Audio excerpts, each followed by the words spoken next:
Hey, what's going on, everybody? Welcome to the Deep Thought. My name's Sasib, and today I am going to do an MP3 audio. I just feel like I don't want to make a video, honestly. But today I want to talk about the beginning of essentially the universe. Now, I want to talk about this topic because I love to think about this all the time. I really do. It's probably one of the most fascinating things I really like to sit down and ponder in my free time. And it's because it truly is fascinating to think about all the conditions, all the things that have to have happened in order for life to exist at all.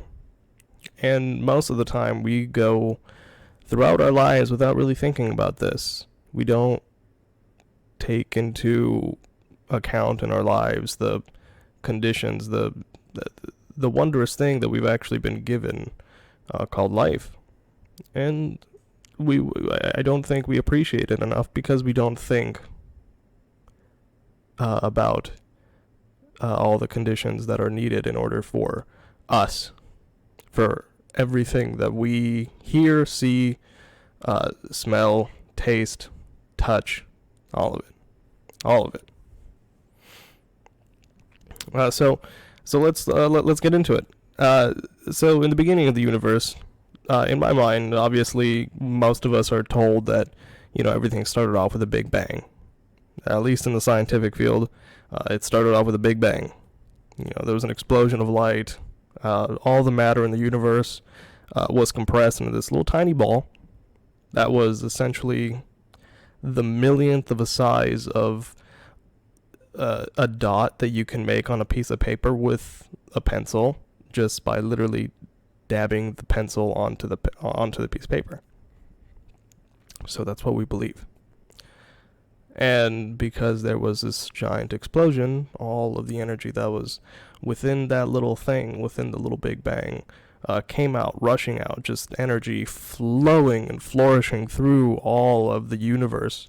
So when you go outside tonight or any other night, look up in the stars and just imagine the most impressive display of fireworks, I guess, that you could imagine.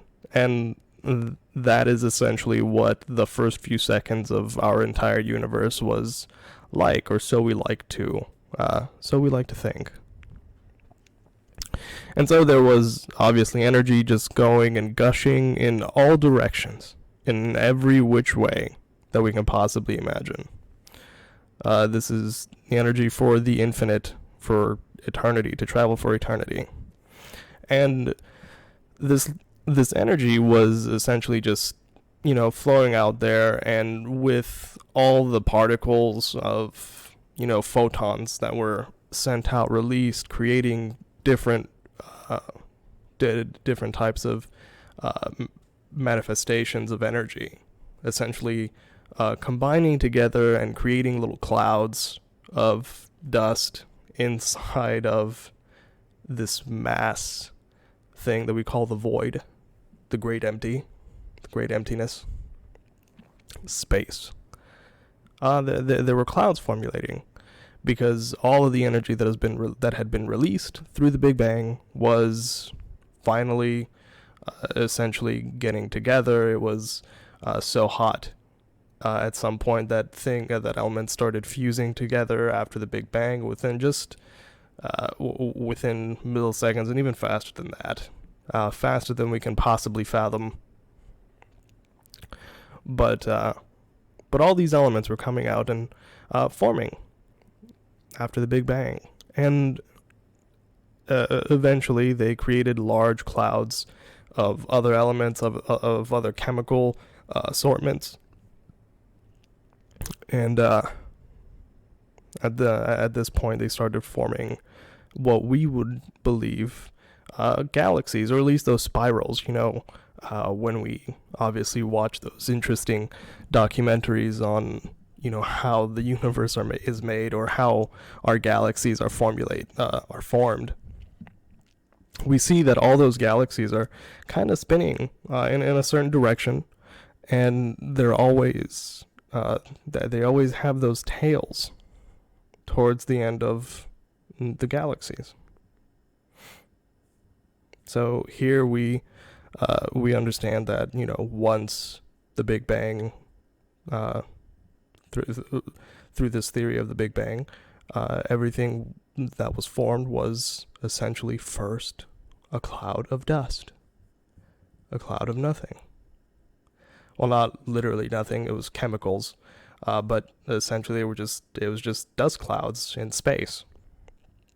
Now, of course, more dust started accumulating because there were gravitational poles that things started essentially forming in the center of these galaxies, and the bigger the objects were, the greater the mass that they held, and of course, the greater the mass that they had, the more rotational inertia that they had, the stronger the gravitational pull that they had, thus forming, those funny little spirals that we see out in the galaxies.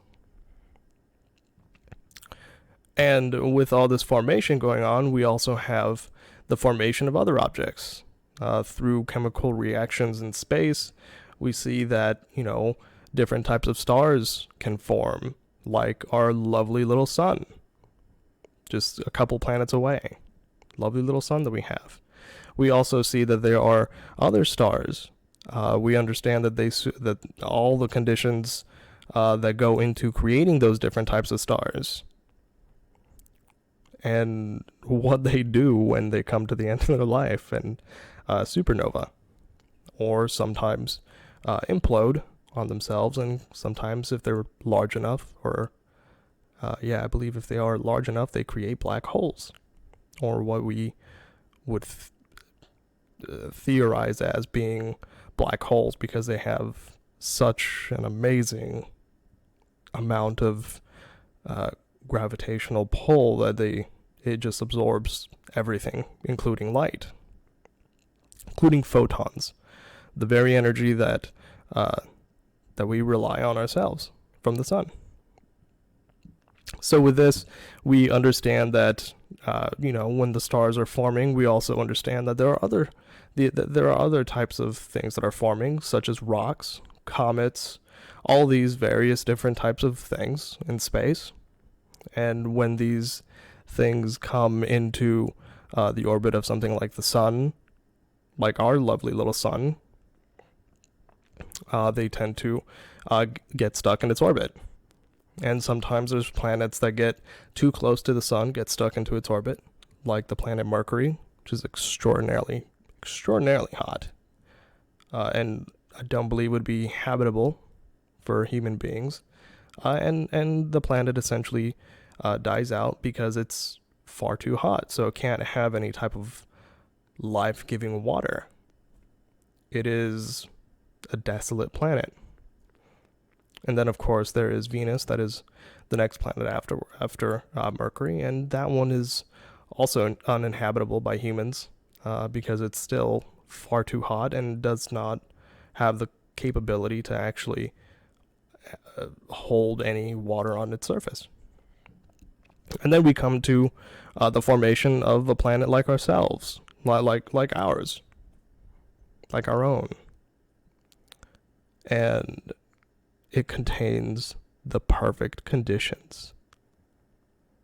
We're just far enough from a sun to have its warmth, but far enough away to not get burned by it, and essentially not too far away from it to be frozen by the abyss, the bitter cold of what is outer space. And this is we are literally living in the perfect conditions, the perfect circumstances of whatever it is that we are in, to exist, to be consciously aware that we exist. And this is a very, very fascinating thing to me, because when you really think about all of the conditions, everything that goes into creating the life that we have now, the possibility of the formation of the earth with the moon, with the distance that we have from the lovely star called the sun that we have, that gives us light, warmth, and all the other elements that come with it. The possibilities of this happening are very slim. So it's very interesting to really think about, because it's quite amazing, from at least my perspective, the fact that we are here at all. Most people like to think that here we are, we're just lowly little aliens, and I used to believe and really think in this manner as well. Here we are, just human beings, nothing really special, and here we are just floating on a rock around a big fire in the middle of nothing. And before, I used to think, yeah, that's kind of depressing. But here now, I've changed my own outlook on that, and it's quite possibly the most impressive thing I could ever have imagined. Being a conscious life form on a rock around a floating campfire in the middle of nothing. And I think I really do think that it's just quite interesting, because with all of these things, when we think about the perfect conditions, we also have to look take into account the fact that water has to exist in order for anything to actually come to form. Now, when we think about life, people don't generally think about the conditions that it takes for any type of life to actually come into being. And I don't want to say I know authoritatively that, everything that goes into the manifestation of any type of being.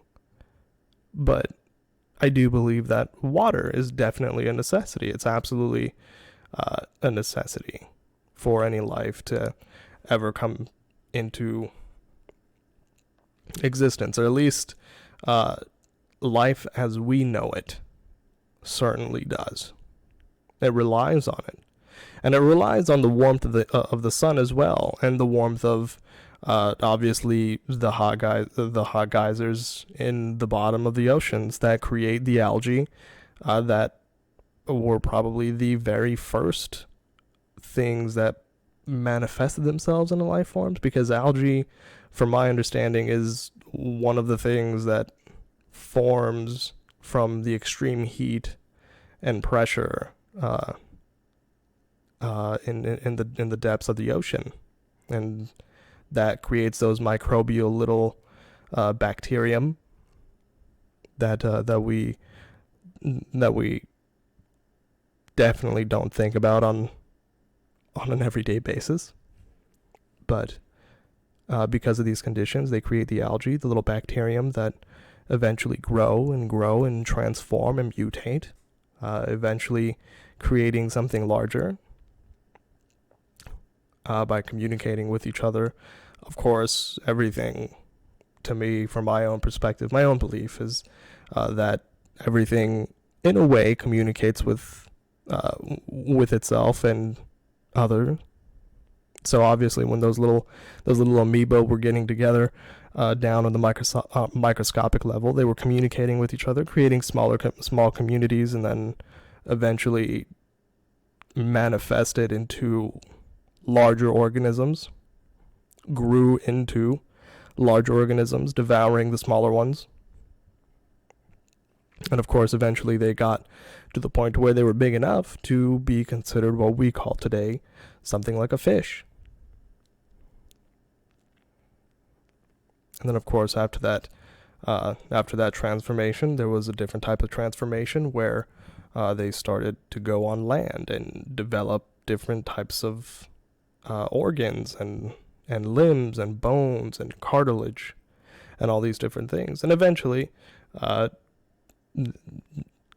some life forms developed in certain ways and some in other ways. Some obviously took different directions in their evolution, and that's how we eventually came to be. Now, of course, most of the time people argue that, oh well, at this point you're arguing that we came from amoeba or monkeys or primates or all these types of things, and no, scientifically, we like to believe, and keep in mind this is all theoretical. I can't authoritatively just say this is absolutely true because I won't. But essentially we evolved from something.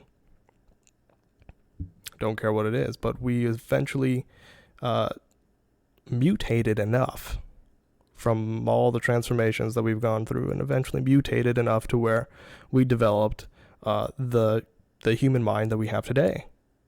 Quite intelligent.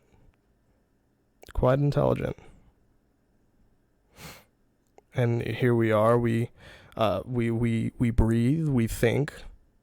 We smell, love, feel. All these things, the whole spectrum of emotion, we have it. We have developed these senses through our evolution and through the evolution of the universe itself. And in a way, I guess you could really take a look at the entire universe, and you could think to yourself, oh, okay, well, that makes me feel a little funny, because that means that I'm not just this, I'm not a poor little me human being. I am actually a manifestation of the entire universe itself, experiencing itself. And then when you go down that road, you also think to yourself, well, other people must feel this way too, or other people are this way as well. So this is very fascinating. I'm experiencing myself in multiple different ways, through very different ways. There's the experience of the human being. There's the experience of the fish, and all these various ways. It's very fascinating to think about. This is what I think about. But here we are, and at some point we think that it's going to come to an end, that we're all going to die. And eventually we will. I mean, as human beings, we only have a certain amount of time here. We're going to pass away. We're going to go away, and the physical thing that we are will go away. And the energy that we hold will eventually be dissipated into something else and be taken in by the larger universe and be reused as something else. But here we are, we think, most of the time we think that, the infinite, the universe is also coming to an end, because the physicists like to believe, or at least some physicists like to believe, that the entire universe is coming down to a complete end, to a total standstill. That eventually that everything will come down to a motionless, lifeless void of nothing. And here they talk about energy is or has been ever since the Big Bang. Energy has been seeking a stable state. And because of the Big Bang, energy has not been able to achieve that stable state. And here I think it's very interesting, very fascinating to think about this. When I think about the stable state of the universe, when there's absolute atrophy to everything, that nothing is moving, nothing has any type of energetic charge, nothing has any type of kinetic energy, and nothing has potential energy. And that's the important piece, is that people believe that that potential energy is going to diminish, and that it will never come back. And that this thing that we call existence, our lives, our very sensation of being here, the I that we believe we all are, will never happen again. And I follow a doctrine that is other than that one. Because I guess it's just it's a sort of temperament that I have, and because we all have our own temperaments, we all have our own beliefs, our own values. This is mine, that at some point when energy comes back to that stable state, eventually this will have to happen all over again. Because when we reach that stable state, it'll be as if we were back into the state of the Big Bang, where energy is at an absolute standstill. And to me, it seems absolutely fundamental that if the universe reaches the stable state that it once was, that it will start all over again. Now, of course, this doesn't say that it's going to play out the same every single time. I'm not going to go out of my way and say that you will come back as the very life form that you are today, and you will feel everything that you do, and that you will experience it all over again in the same way. But maybe at some point, if the conditions are right, if the circumstances are absolutely perfect, then I guess there could be a possibility, a very slight one, of all of this happening all over again. And here we are, having the same conversation, talking about the same thing, trying to figure it all out. I hope you guys enjoyed this talk of mine. Remember to like and share with your friends and family if you enjoyed. And you guys have yourselves a fantastic day. Goodbye.